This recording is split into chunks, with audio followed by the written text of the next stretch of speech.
कभी भूल नहीं सकता कि मेरी आए और कहने में बारिश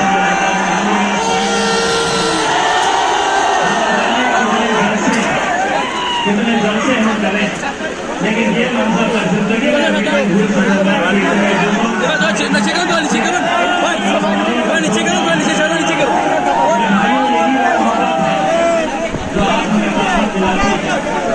यही आप लोगों का जोश है, जज्बा है, जैसे आज महाराष्ट्र के अंदर ही नहीं पूरे हिंदुस्तान के मुसलमानों के अंदर एक नई ताकत, एक नई उमंग, एक नई पहचान दी है। और वो पहचान ये है कि चाहे कितनी भी ताकतें को लगाए, हम किसी से डरने वालों में से नहीं हैं। आपने देखा है यार, ये बांग्लादेश नहीं है, ये मुंबई है। पाकिस्तान तुम जाओ, बांग्लादेश तुम जाओ,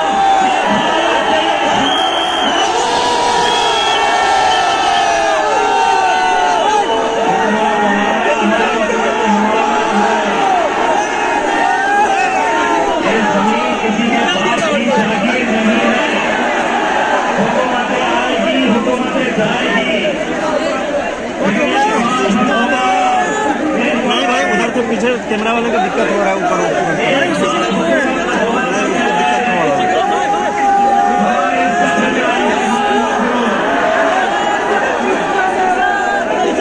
हम हर चीज बर्दाश्त कर सकते हैं।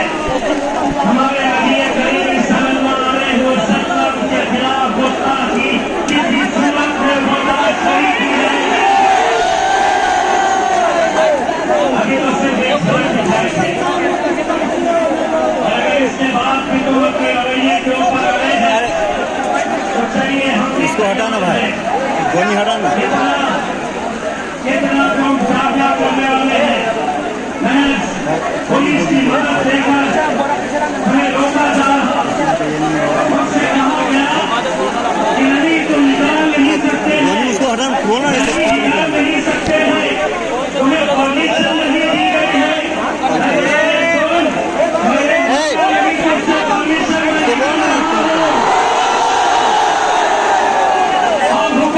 उसको गोनी के हटाना, उसको गोनी को उधर खींच दो, बोलो उसको किस तरह के लिए गोनी।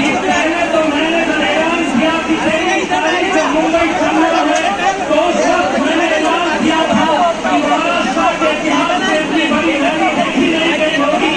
लेकिन जिस दिन निकलने का वक्त आया, सुबह सुबह मीडिया वाले आए, तो मैंने उन्हें एक बार बताया और उन्हें ये बताया मैंने कि हिंदुस्तान के तारीख के अंदर इतनी बड़ी रैली मुसलमानों की नहीं होगी जो आज अल्हम्दुलिल्लाह तुम्हें देखने को मिलेगी।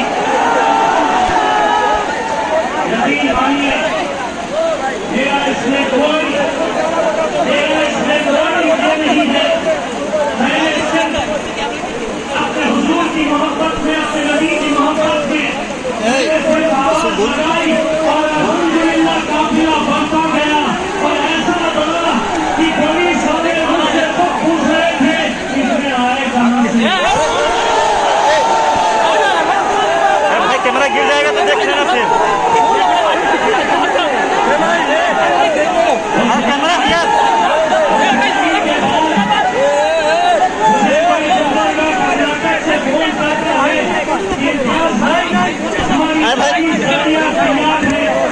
कोई उत्तर प्रदेश से, छत कोई गुजरात से, इसको बोलना, उसको छत एक करने को हटा। भाई छता ये बीच में आ जा रहा है, पूरा छता बीच में आ रहा है, उसको हटाओ ना यार। किसी तरह का कोई समझौता नहीं होगा। मुझे इस बात का बड़ा अफसोस है, उस रैली के बाद तो हमारे अपने हैं जो अपने आप को मुसलमान कहते हैं, जिन्हें मालूम है कि मुसलमानों के लिए हमारे नबी करीम सल्लल्लाहु अलैहि वसल्लम हमें अपनी जान से ज्यादा मोहब्बत करते हैं, उनके लिए जान कुर्बान करने के लिए तैयार है। उन्होंने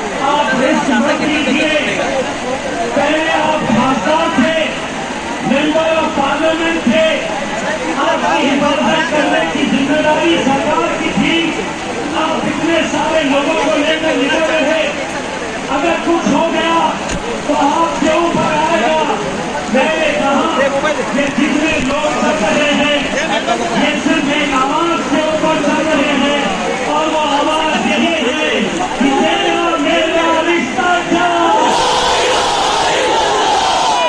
तेरा मेरा रिश्ता क्या।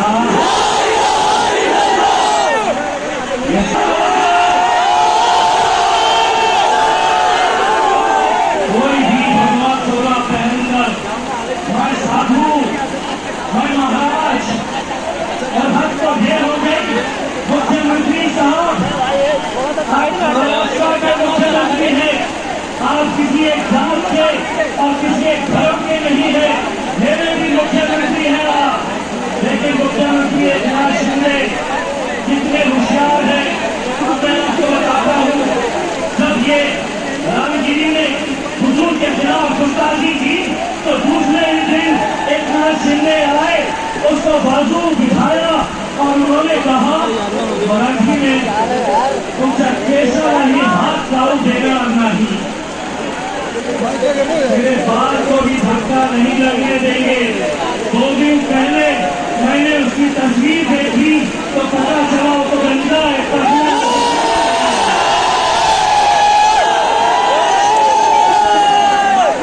आप गौर से उसकी तस्वीर देखो, अपने को बोल रहे तेरे बाल को भी धक्का नहीं लगने देंगे।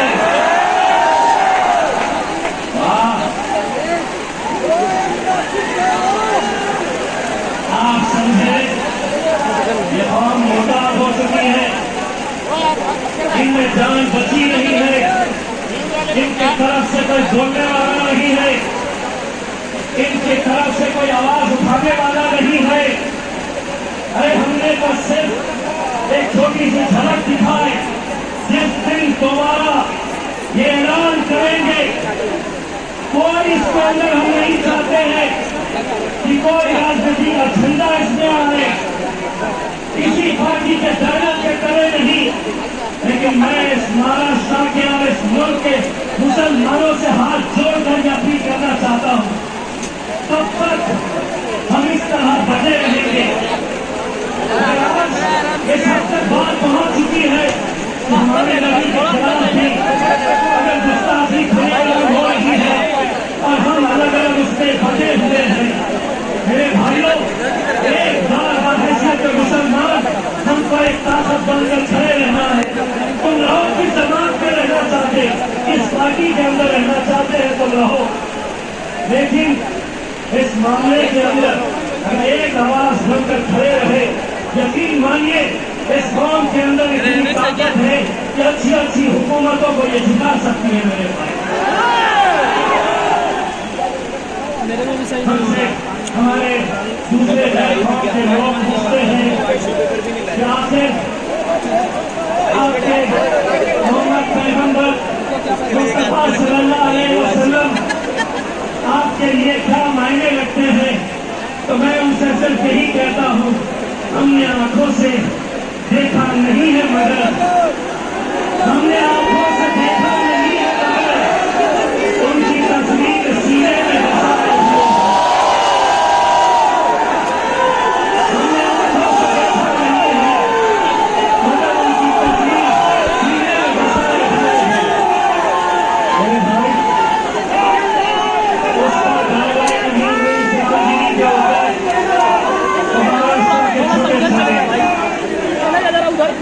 छोटे छोटे प्यादे वहाँ पे वो हटेगा, सबको लेकर चले जाएगा। उसको लपेट के असद भाई की शेरवानी के दान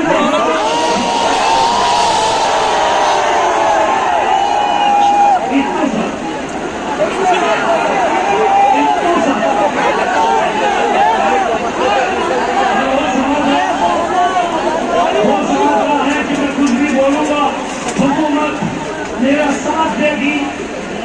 अरे खुद अकेले घूमता नहीं है, 6-6 गाड़ियां लेकर, बाउंसर्स और पुलिस वाले लेकर, अगर सही मर्द का बच्चा है तो इस इलाके में अकेला बुलेट के ऊपर आगे बढ़ा सड़क चलते लड़के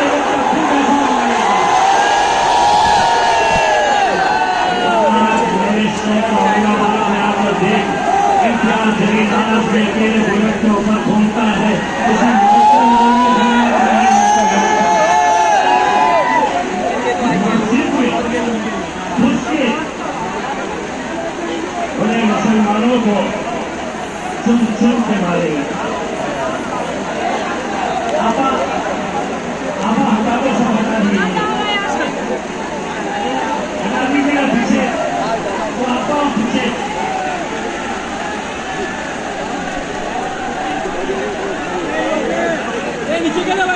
उनके नाम पे होकर थोड़ा ठीक कराया जाए।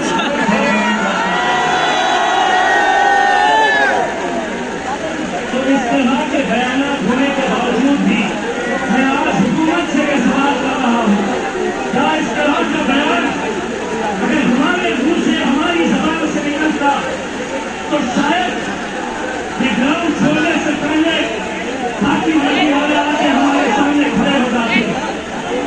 चलिए आप पे केस हो गया, चलिए आपको पुलिस लेने के लिए आई है। हम यही कहना चाहते हैं कि सियासत के अंदर अगर आप इतने बढ़िया तरीके के ऊपर आ गए हैं, सिर्फ अपने राजनीतिक मफाद की बातें, ये मुल्क हमारा है, ये मुल्क आपका है, हिंदू मुस्लिम सभी लोग एक साथ मिलकर रहते हैं, यही हमारी खूबसूरती है इस मुल्क की। लेकिन सिर्फ उस सियासी कुर्सी पर बैठने के लिए अगर आप इस तरह की घटिया राजनीति करेंगे, कुछ भी कहेंगे, कुछ भी बोलेंगे और ये समझेंगे कि हमें सुनना है, हम सिर्फ सुनने का काम करेंगे, तो एक बार फिर से सुन लो।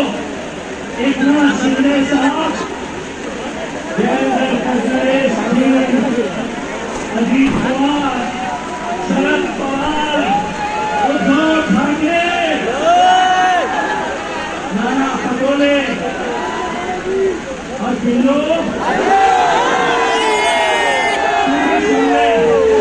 पिछले 76 सालों से तुम लोग बोलते आए थे और हम सुनने का काम करते थे। अब मजलिस आई है, अब हम बोलेंगे, हम बोलेंगे और तुम्हारे अब्बा के आंखों में उनके तुम्हारे बाप को भी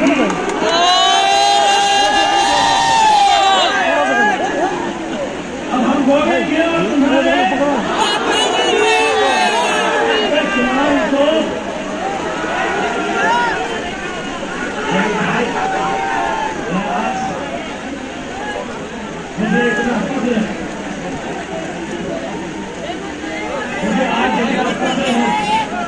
मुझे आज इतनी खुशी है कि मेरे शायद बैरिस्टर असदुद्दीन अवैसी साहब जब होटल से निकल रहे थे तो उन्हें बहुत सारे लोगों ने कहा कि साहब बारिश बहुत तेज हो रही है, आज जलसा करना मुमकिन नहीं है।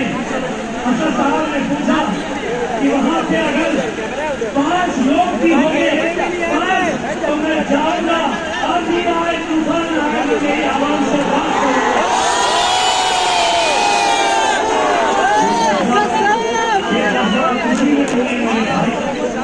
आपकी तरह भीगने के लिए आए, लेकिन माइक वाले ने कहा कि साहब अगर माइक हमारा भीग गया तो ये माइक बंद हो जाएगा, तो इसलिए इसका सहारा लेना पड़ा।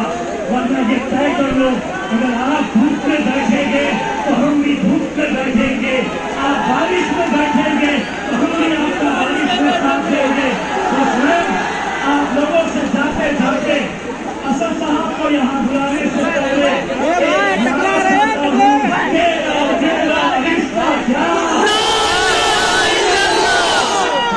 मेरा रिश्ता क्या